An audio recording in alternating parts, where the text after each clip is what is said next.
सब कब तक चलेगा भाभी? ये खेल हमने अनजाने में शुरू किया था, पर अब लगता है ये किसी न किसी की जान लेकर ही। एक गलती को छुपाने के लिए दूसरी और फिर तीसरी, पहले सुशीला और अब शर्मिला, उसके बाद कोई और।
घड़ी कहाँ है मेरी? मुझे नहीं पता, यहीं कहीं रखी होगी। कहीं शर्मिला के कमरे में तो नहीं रह गई?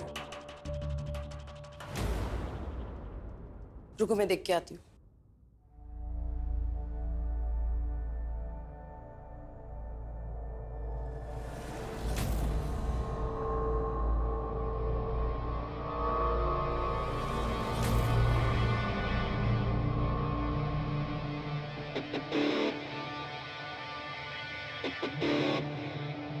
अरे घड़ी तुम्हारे पास रह गई थी?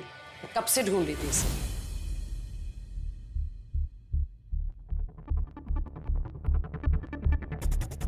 ये घड़ी शर्मिला के रूम में थी। ठीक है, नाश्ता लगाओ।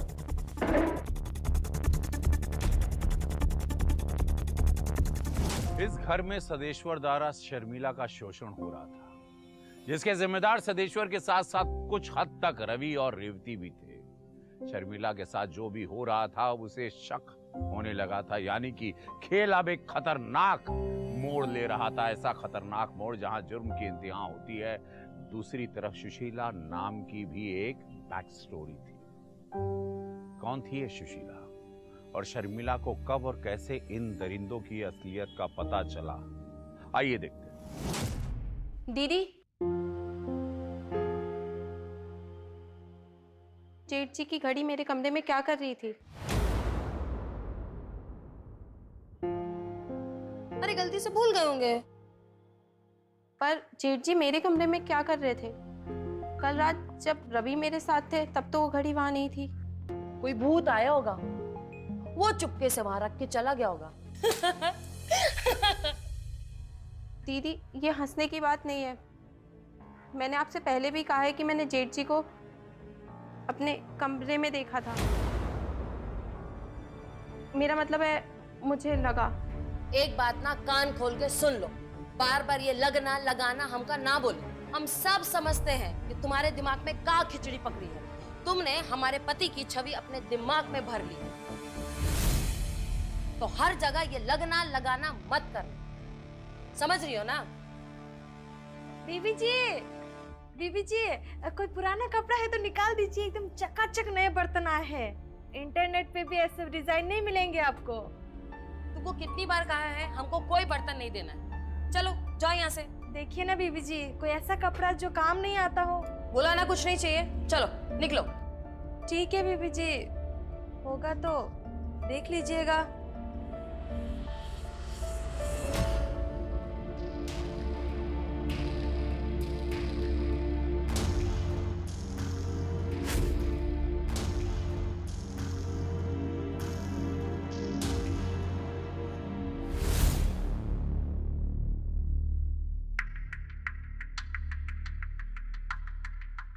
हाँ बोलो।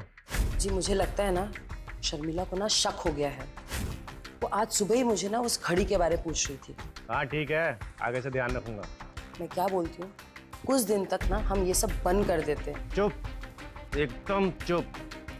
पूरी कसर निकालनी है अभी मुझे, और कुछ भी ऊंच नीच होती है ना तो तू संभालेगी, रवि संभालेगा जो तुझे गजरे पहनाता था। और सुन, जरूरत पड़े तो इसका भी वही हाल कर देंगे तो सुशीला का किया था।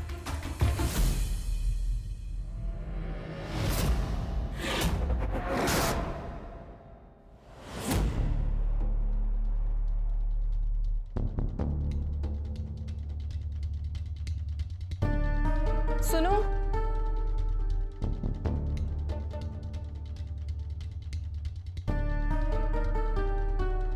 ये सुशीला कौन है? सुशीला है नहीं, सुशीला थी। रवि ब्याह कर लाया था या ब्याह कर? मतलब क्या है आपका? मुझे इतना तो नहीं पता, लेकिन एक लड़की आई जरूर थी इस घर में। अब रवि उससे शादी कर लाया था कि ऐसे ही, लेकिन उसका बड़ा भैया है ना सिद्धेश्वर, वो उसके साथ। तुम समझ रही हो ना? देखो बीवी, मैं किसी से डरती तो नहीं हूं, लेकिन कुछ तो गड़बड़ है इस घर पे। तुम अच्छी दिल की लगी, अपना ख्याल रखना। दीदी बोलू ना? मेरा नंबर ले लो, कभी जरूरत पड़े तो फोन कर देना।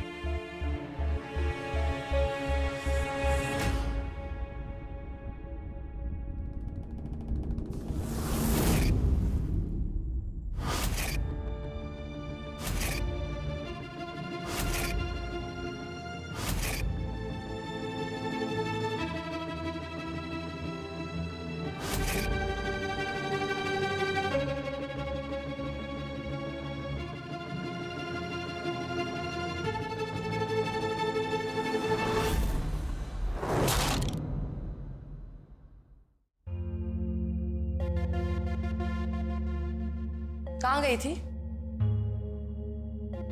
मैंने पूछा बहुरिया, कहाँ गई थी? सुशीला कौन है?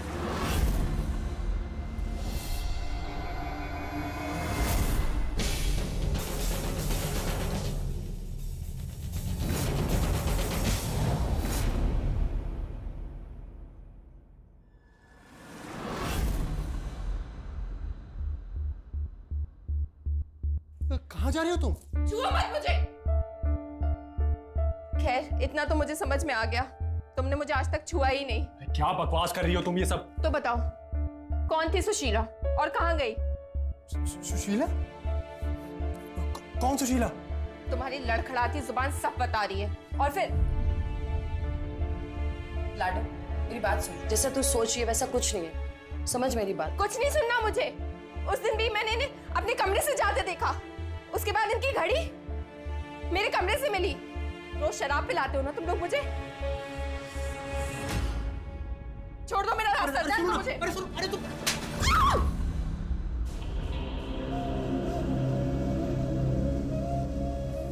हाँ, मैं ही आता हूँ तेरे कमरे में। रवि ने ना तुझे आज तक छुआ भी नहीं है। जानती है क्यों? क्योंकि इन दोनों ने जो पाप किए हैं, तेरे पति और तेरे भाभी ने मिलकर उसका हर जाना तू भुगत रही है। और जब तक भुगतती रहेगी, जब तक ये दोनों प्रायश्चित ना कर लें। और रही बात सुशीला की, तो रवि की गर्लफ्रेंड थी। एक दिन ले आता उसे घर, बस फिर क्या था? उसे भी इन दोनों के पाप का भुगतान भुगतना पड़ा। नानुकुर कर रही थी तेरी तरह। गायब हो गई बेचारी, गायब हो गई। गायब होना चाहती है? चाहते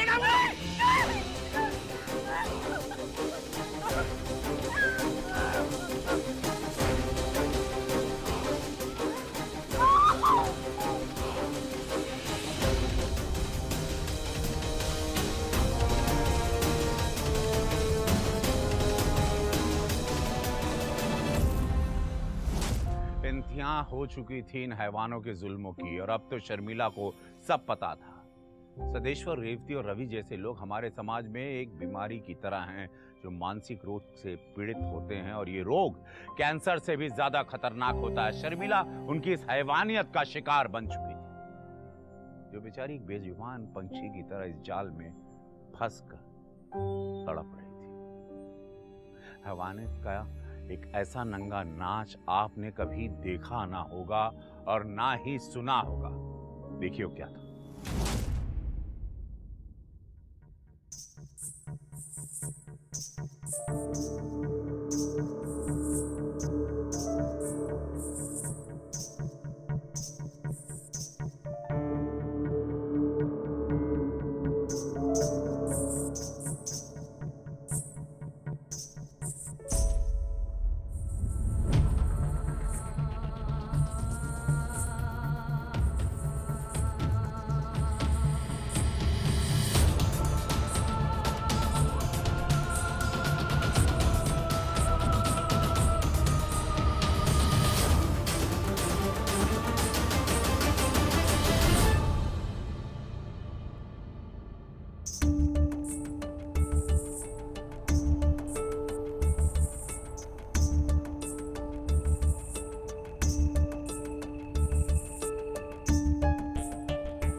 सुनिए ना, उठिए ना, बहुत बुरा सपना देखा है, मुझे बहुत डर लग रहा है। अरे जा ना।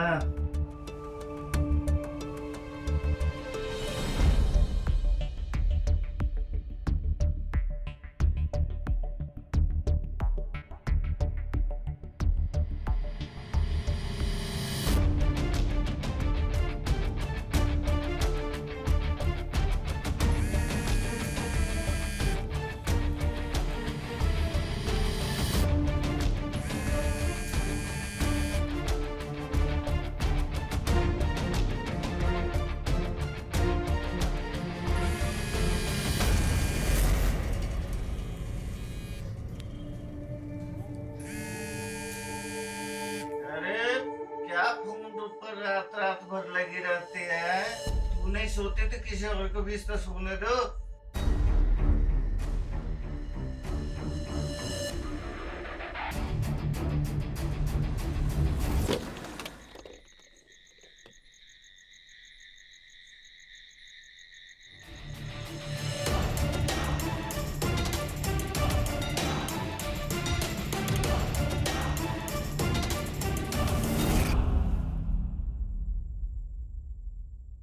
भाग गई।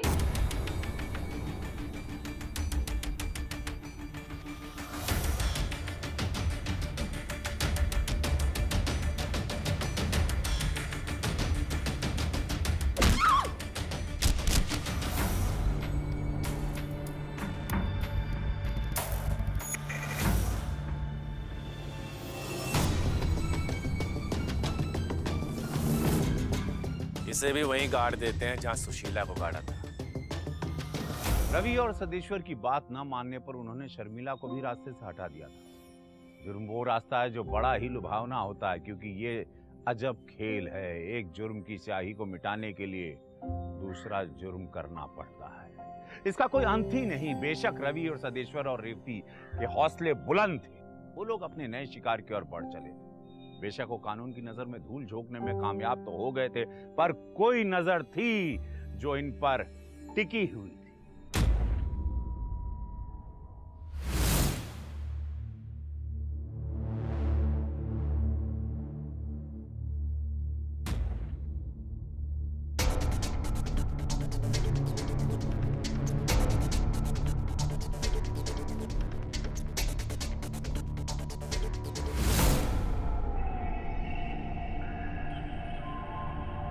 रवि, ये देख कितनी हॉट है, शादी कर ले इससे। एक बात बोलो भैया, कब तक चलेगा ये सब?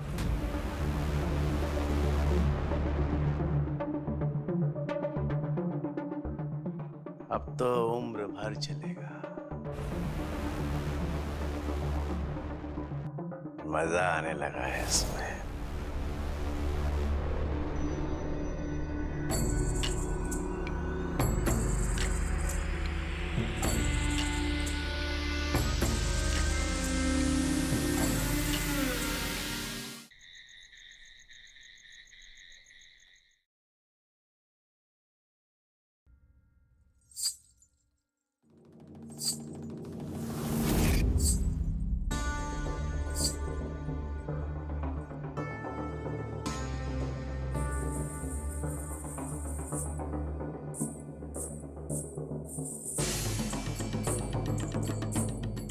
कौन है?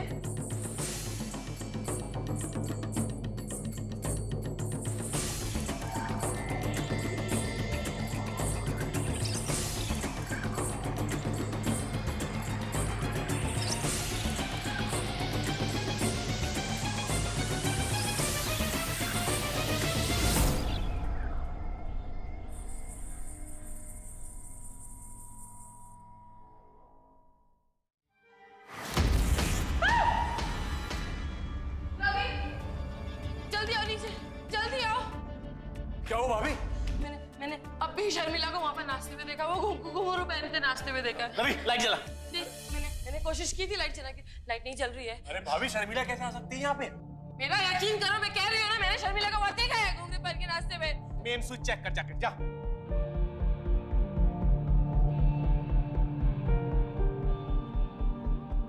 घुंघरू कहाँ है? मैं वही तो कह रही हूँ कि मैंने वो घुंघरू पहने हुए शर्मिला को वहाँ नाचते हुए देखा। तुम मेरे भरोसा ही नहीं कर रहे हो।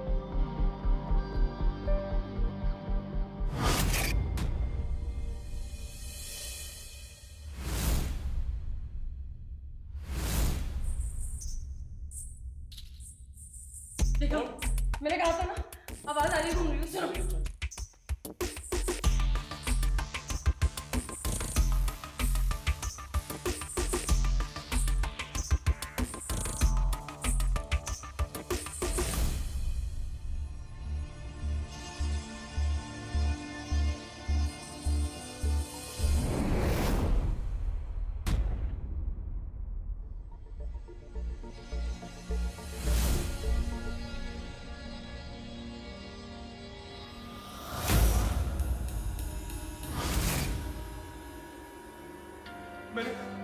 मैंने अभी किसी को बाहर जाते देखा। वहाँ पे। मैंने कहा था, वो शर्मिला ही है, शर्मिला ही है। अरे हमने उसे मारकर जमीन के अंदर गाड़ा था, वो जिंदा कैसे हो सकती है? वही है। रवि आ मेरे साथ। सुनो, मैं यहाँ अकेले नहीं रहूँ, मुझे भी लेके चलो साथ लूंगी। क्या जा?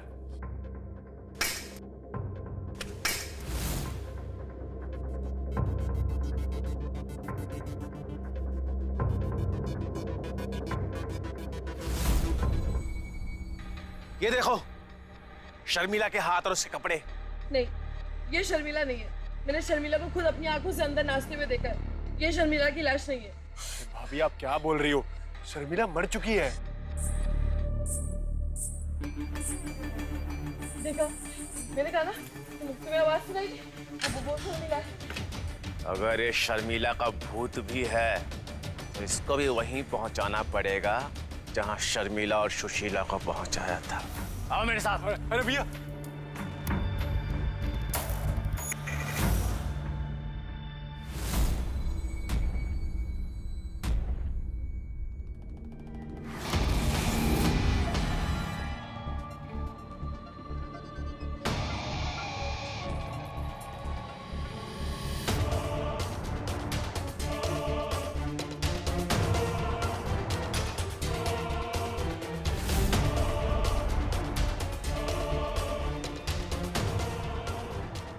वो मैं नहीं, कमला थी।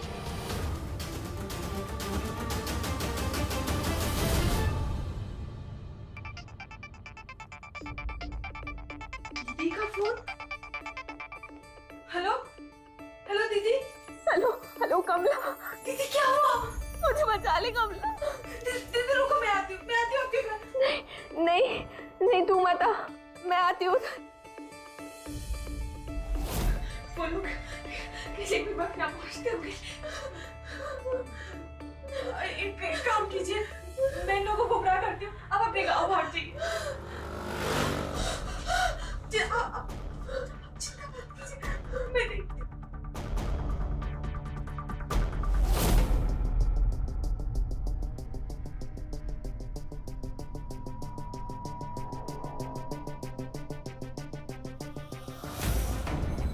उस वक्त तो मैं अपने गांव भाग गई,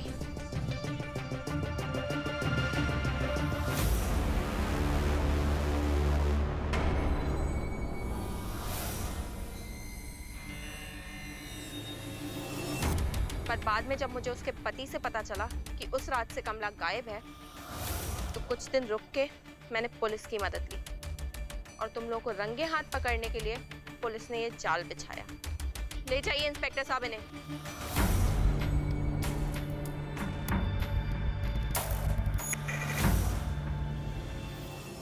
हवस इंसान को इतना नीच बना देता है कि कोई आम आदमी इसकी कल्पना भी नहीं कर सकता। देखने में कोई काल्पनिक कहानी लगती है, पर ये एक सच्ची और घिनौनी घटना है, क्योंकि आदमी की सोच जहां खत्म होती है, इन मुजरिमों की सोच वहां शुरू होती है। आज के लिए इतना ही। चौकन्ने रहिए, होशियार रहिए, क्योंकि ये भेड़िए आपके आसपास ही बसते हैं, इंसान की खाल में। तो नजर रखिए अपने आसपास ऐसे किरदारों पर, लोगों को आगाह कीजिए और देखते रहिए क्राइम स्टॉप। मिलते हैं अगले एपिसोड में क्राइम स्टॉप। आप रहिए सुरक्षित। भारत माता की जय। जय हिंद।